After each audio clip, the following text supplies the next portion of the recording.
And I did my project on police brutality and how it stems a lot from racism and racial profiling.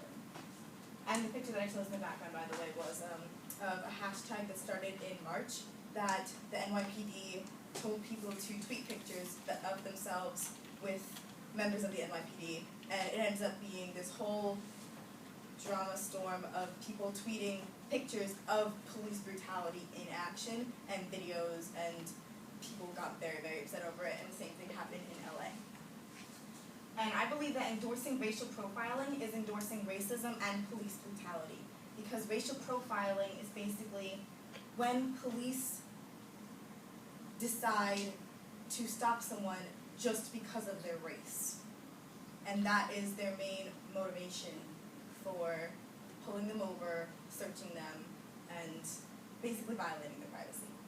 And this picture is from a situation that happened in Ferguson, Missouri, which is where a child who was a 17-year-old boy named Michael Brown was shot and killed by a police officer. He was unarmed, and he got down on his knees and said, "Please don't shoot me," and they shot him and killed him. And the people of the town reacted strongly, and the police fought back harder.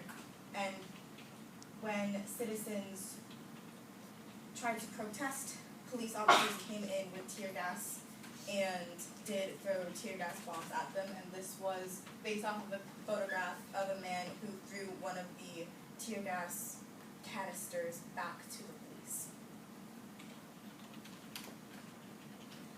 Stopping it, I had a picture.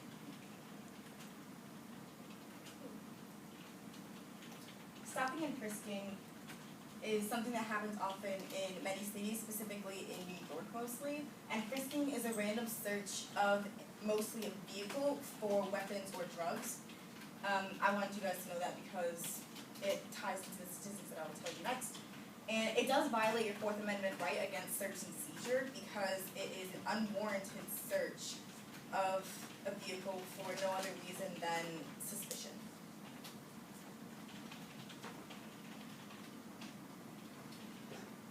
You should know that 32% of the Upper West Side in New York is Black or Hispanic.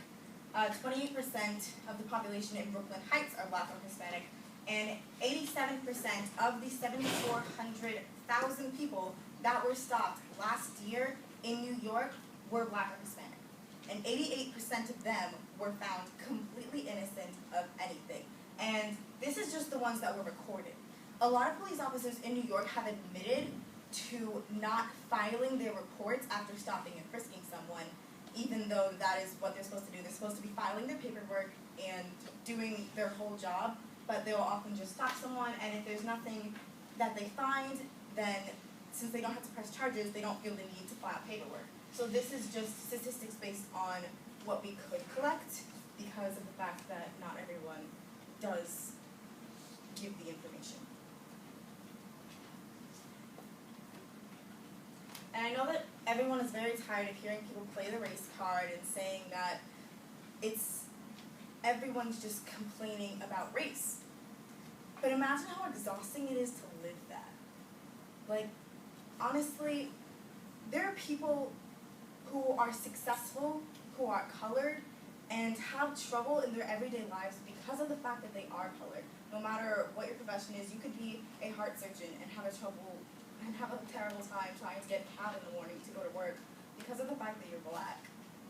And that to me is completely unacceptable. So that's why I decided to do this project.